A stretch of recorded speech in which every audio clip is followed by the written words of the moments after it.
Welcome back to The Remote Islander, your go-to podcast for all things remote work in the Caribbean and Latin America. While I often focus on the unique aspects of remote work, the topic I'm discussing today is universally relevant: time management. Whether you're a remote professional, a student balancing coursework, a freelancer juggling projects, or anyone striving for greater productivity, mastering your time is key. Some, if not all of us, require a conscious and disciplined approach to how we organize our days. From managing deadlines and balancing commitments to staying focused amidst distractions. Effective time management is the cornerstone of success. In this episode, I'll be sharing actionable strategies to help you optimize your productivity regardless of your work or study environment. We'll explore some proven techniques to help you master your day and truly embrace a more productive and balanced lifestyle. Let's start with the Pomodoro technique, and I really hope I pronounced that correctly. It's basically about working in short, super focused bursts. Think 25 minutes of solid work, then a quick 5-minute break to stretch, grab some water, whatever. The idea is you can actually focus better when you know you've got a break coming up. They're called Pomodoros because it's Italian for tomato, and someone used a tomato-shaped kitchen timer back in the day. These little work sprints help you cut out distractions and really get stuff done. And those short breaks, they are like little mental resets to keep you from burning out. The idea is to do 4 of those 25-minute work sessions and then take a longer break, like 15 to 30 minutes, to help with mental recovery and prevent fatigue. You can use any timer you like, an app or even an old school kitchen timer. Just make sure you know exactly what you're working on before you start each 25-minute sprint. The next technique is called Eat the Frog. And no, we're not talking about mountain chicken here, my Dominican friends. It's a time management technique all about tackling your biggest, most intimidating task first thing in the morning. That thing you're dreading, that's your frog. The idea is if you get that done right away when you're fresh and focused, the rest of your day feels way easier. It's like you've conquered the beast, so everything else is a breeze. It's an amazing technique to help you kick procrastination in the butt because you're forcing yourself to do the thing you'd normally put off. The trick is to figure out what your frog is the night before, then schedule it for the very first thing in your weekday. Get it done, get it out of the way, and you'll feel like a productivity superhero. Next is the Eisenhower matrix, which some people like to call the urgent/important matrix. It's all about making smart choices with your time. Think of it as a way to sort your tasks into 4 boxes so you know what deserves your immediate attention and what can wait. Box 1, urgent and important, or do. This is for the real emergencies. Think deadlines that are literally hours away or a crisis at work. These are your top priority. Box 2, important but not urgent, or schedule. These are the important tasks that aren't screaming for your attention right now. Things that contribute to your long-term goals, like planning a big project, learning a new skill, or building relationships. Schedule time for these because they're crucial for your future success, but don't necessarily have to be completed right now. Box 3, urgent but not important, or delegate. This is where it gets interesting. These tasks feel urgent, like they need your attention now, but are they really that important? Think of tasks that you don't have personal attachment to that don't require your specific skill set to complete. You can delegate these tasks to other members of your team wherever possible and free up your time. Box 4, not urgent and not important, or delete. This is the time-wasting zone. Don't get me wrong, we all need some leisure time. The key is that non-work activities should balance out your work activities. However, if you are not intentional about it, the way you spend your downtime can actually drain your energy, passion, and creativity. The whole point of the Eisenhower matrix is to help you cut through the noise and focus on what actually matters. It's about being effective, not just busy.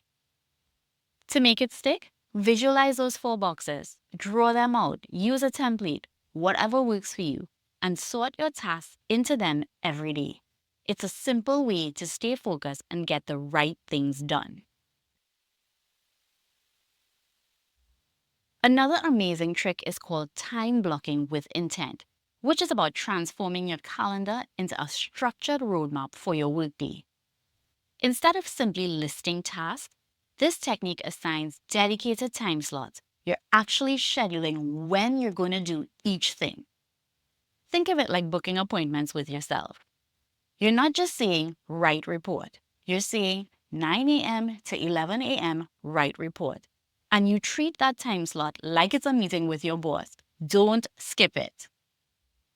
Now, a crucial aspect of this method is the inclusion of buffer time between blocks to give yourself a few minutes between tasks, allowing for unexpected delays, to grab a drink, to check your emails, or to just breathe. This keeps you from rushing and getting stressed. Plus, it helps you to avoid multitasking, which can be a productivity killer. Grab your digital calendar or use a good old-fashioned planner and start blocking out your day. Be realistic about how long things take and don't forget those breaks. It will turn your messy to-do list into a clear, focused plan. The next technique is task batching, which is all about grouping similar tasks together and knocking them out in one go. Sometimes you're jumping from emails to calls to doing spreadsheets and you feel like your brain is doing mental gymnastics. That's context switching, and it's a huge productivity killer. Every time you switch gears, your brain has to readjust, and that takes up a lot of mental energy. It's like trying to run a marathon while changing your shoes every 5 minutes. You're going to get tired way faster. But when you batch tasks, you're staying in one mental space.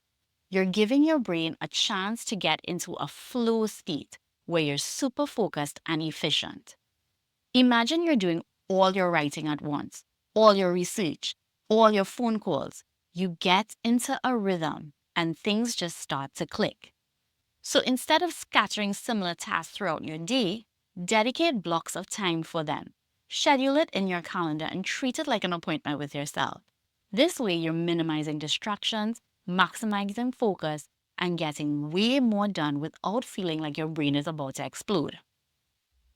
Now, these last two may sound really similar, but remember that task batching is grouping similar tasks together like emails all at once to avoid switching between different types of work. It's about efficiency in how you do the task.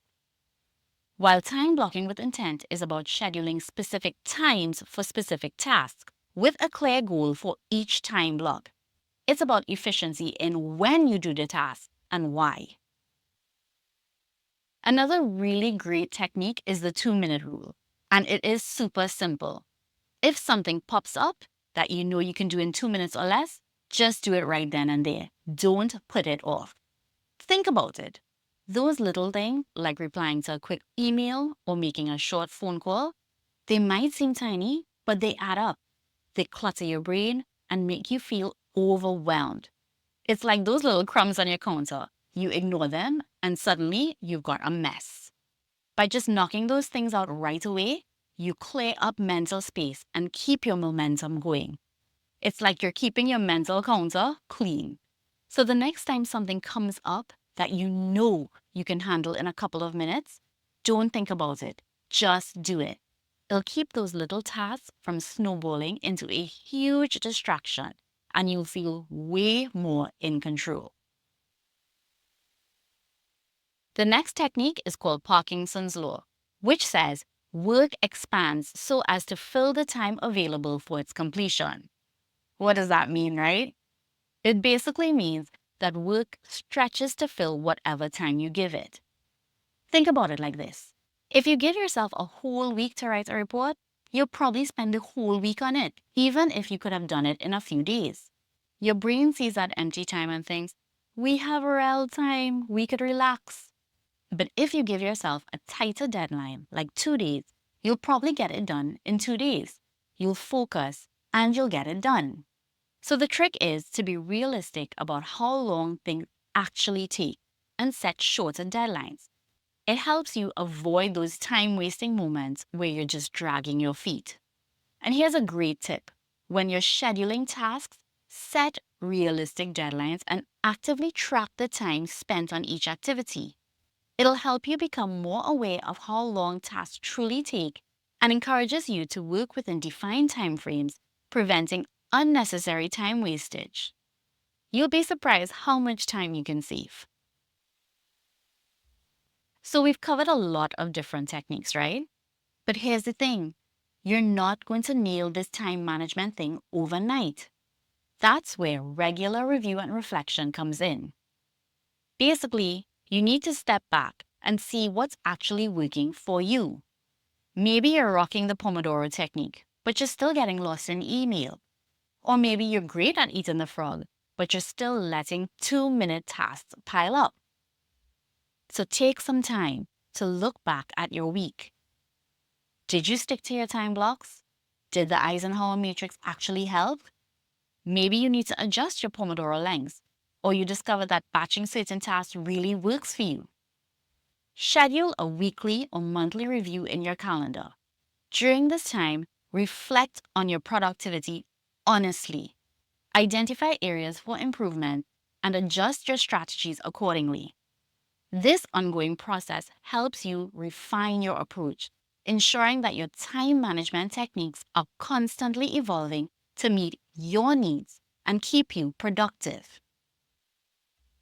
Whether you're a remote worker, a student juggling deadlines, or anyone looking to boost their productivity, if you found this episode helpful, please show your support and like, follow, subscribe, rate, and review to help us reach a wider audience. And don't keep these tips to yourself. Share this episode with friends, family, or colleagues who could benefit. Plus, be sure to check the links in the description to join us on social media for even more insights, tips, and a supportive community.